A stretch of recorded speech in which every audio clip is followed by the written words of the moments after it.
This is Open to Hope Radio, featuring Dr. Gloria Horsley and her daughter, Dr. Heidi Horsley, coming to you on behalf of the Open to Hope Foundation, dedicated to those who are looking for hope after loss. Now, here's Dr. Gloria. Welcome to the Open to Hope Show. I'm your host, Dr. Gloria Horsley, with my co-host, Dr. Heidi Horsley. Well, good morning, Heidi. Morning, Mom. Heidi, I'm excited today because we have one of our Open to Hope authors on, and our authors are so important to us, aren't they? You know, absolutely, Mom. And you were saying to our guests today before the show that it is our authors that really make our site what it is today, because we do almost have 1 million visitors and annually, and it's because we have so many authors that we have new content every single day with how people have had their own losses, what they've done, and what they've done to find hope and find joy again after their losses. So really compelling stories and fabulous authors. Heidi, Laura B. Hayden's on our show today. And Laura spent her childhood in Brooklyn.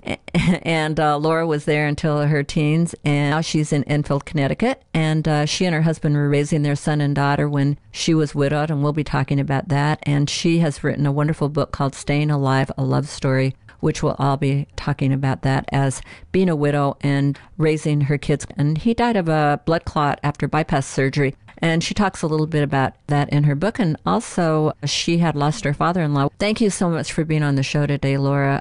Your book is very compelling, and you bring some humor to it, too. Well, I thought it was important when I was writing to have the reader get to know Larry as well as my children and myself, his survivors. And you couldn't get to know Larry without knowing his sense of humor. So I was very encouraged that some people tell me that does come through. He was a funny guy.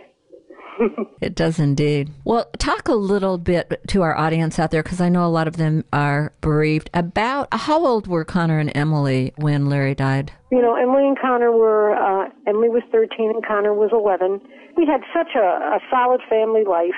Really, this was unexpected. Like you said, Larry's father had died of a heart attack 6 months before Larry died, so there was heart disease in the family. And because of that, Larry was going to regular doctor's appointments and physicals, and at one point, and they attributed it mostly to his heredity, it was found that he had a number of blood clots, and they suggested heart surgery as a preventative measure. So we really wasn't like we were in crisis because of his health. We were doing this to make him healthier. And we thought all went well, even after the operation, until 2 weeks later in his convalescence. And this is something that can happen, certainly doesn't happen usually, but tragically, blood clot traveled from the back of his leg where they had taken an artery for the bypass to his lung, and he died very suddenly under that circumstance. Wow. A tragic circumstance.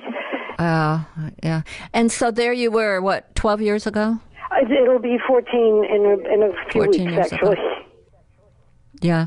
And there you were raising two kids on your own, being a widow. And I know you said in the book, people said, oh, how are you able to take care of the kids? And you said, well, on the other hand, they were what kept me going, right? Exactly. You know, they were my focus. People will say, well, you know, I have to admit that it's unfortunate that when a widow is raising her children, she is grieving also. So, I mean, it is like you're not in your best condition, but at the same time, they gave me a focus to get up in the morning, to take care of them, to get them off to school, to help them understand life without Dad, to keep his memory keep him present in their lives. That was all important to me, and it was certainly, I think, preferable to having faced it by myself. I worked with 9/11 widows for 10 years, Laura, and they all said the exact same thing. They said, you know what, even though it's horrible for our children not to have their father, because we have children, we have to get up. Yeah. I welcomed not having that choice. And they helped me. I mean, you know, when I fell apart, they were there for me. 13-year-olds and 11-year-olds can be very mature when they have to be. Yeah. And to this day, you know, 14 years later, we just went through Thanksgiving, and, you know, holidays for the bereaved are very difficult for a very long time, if not forever. I was really proud of myself. Did great Thanksgiving, day after Thanksgiving, and don't you know, I was hosting on the Saturday after Thanksgiving. I was very sad that day, very, very sad. I had gotten through it like for 2 days, and then it came back, and Emily said to me, my daughter, well, you know, Mom, it's got to show up somewhere when you have the holidays. It's going to it's going to creep in there. I like where you recognize that, where your daughter can say it's got to show up. And Emily just got married, and I want to talk about your blog, bride blog, but I also want to get back to something. Now, you teach at a university, right? I teach at a community college. Okay. And were you teaching when Larry died? I was teaching high school when Larry died.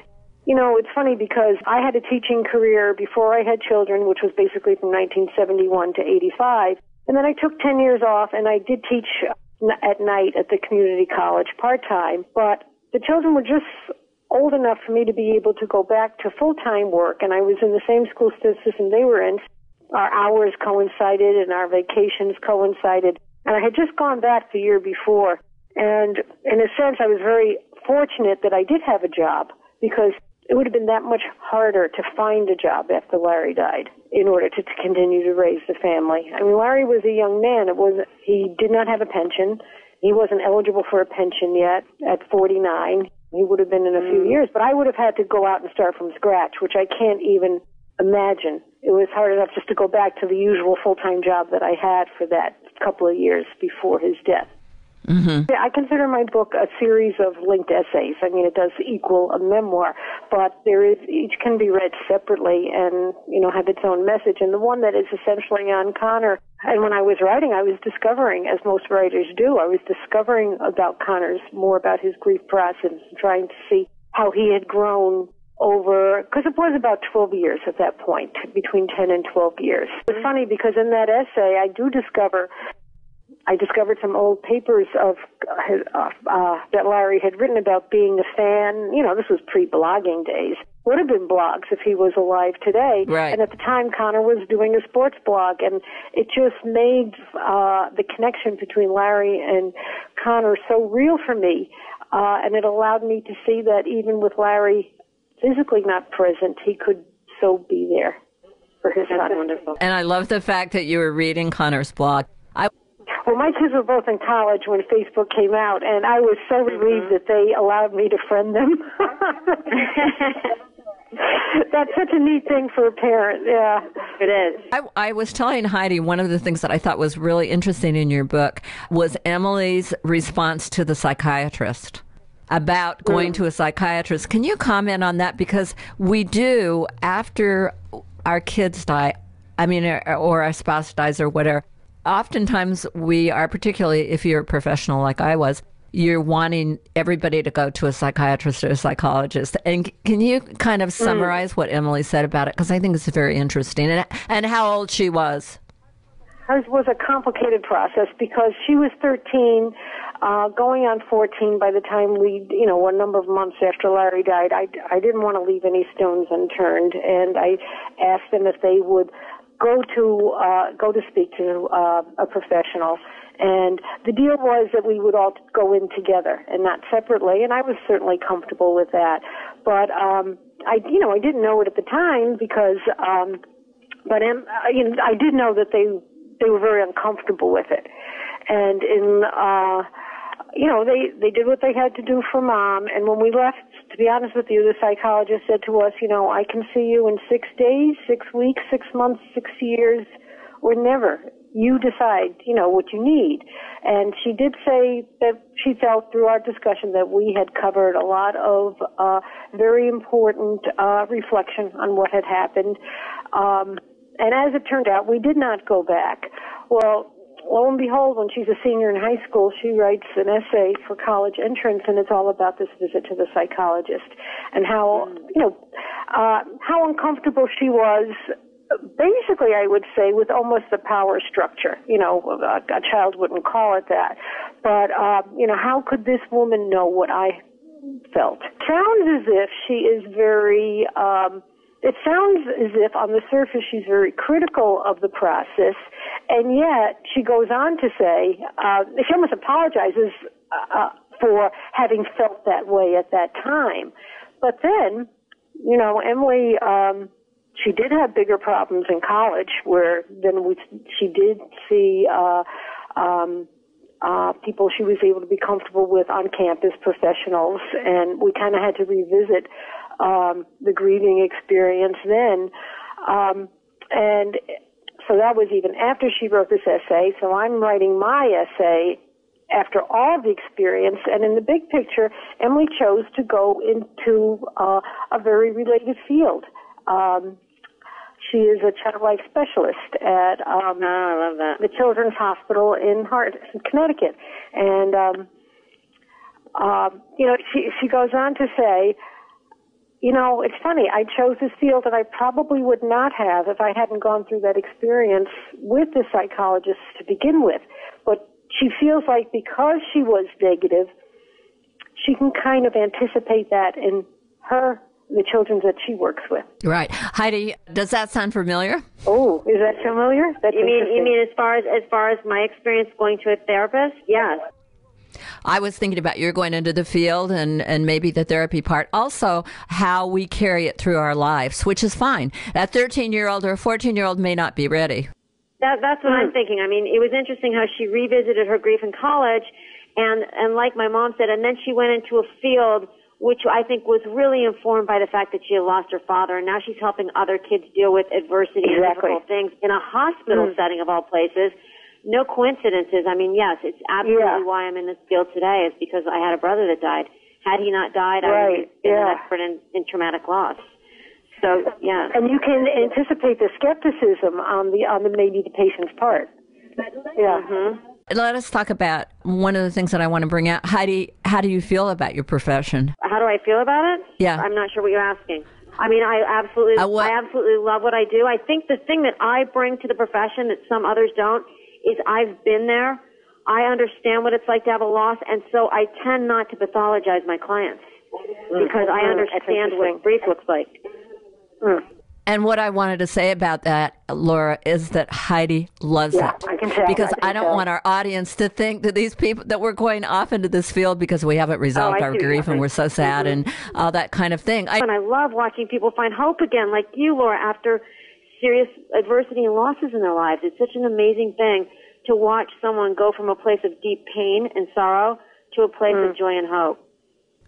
Well, Absolutely. that's what I think is unique about the book, is that it covers a 10 to 12 year span of grief, as opposed to, and I mean, the work is classic and it is undeniably wonderfully useful. A Year of Magical Thinking by Joan Didion, but it's a year of magical thinking. You know what I mean? She talks about the process for a year.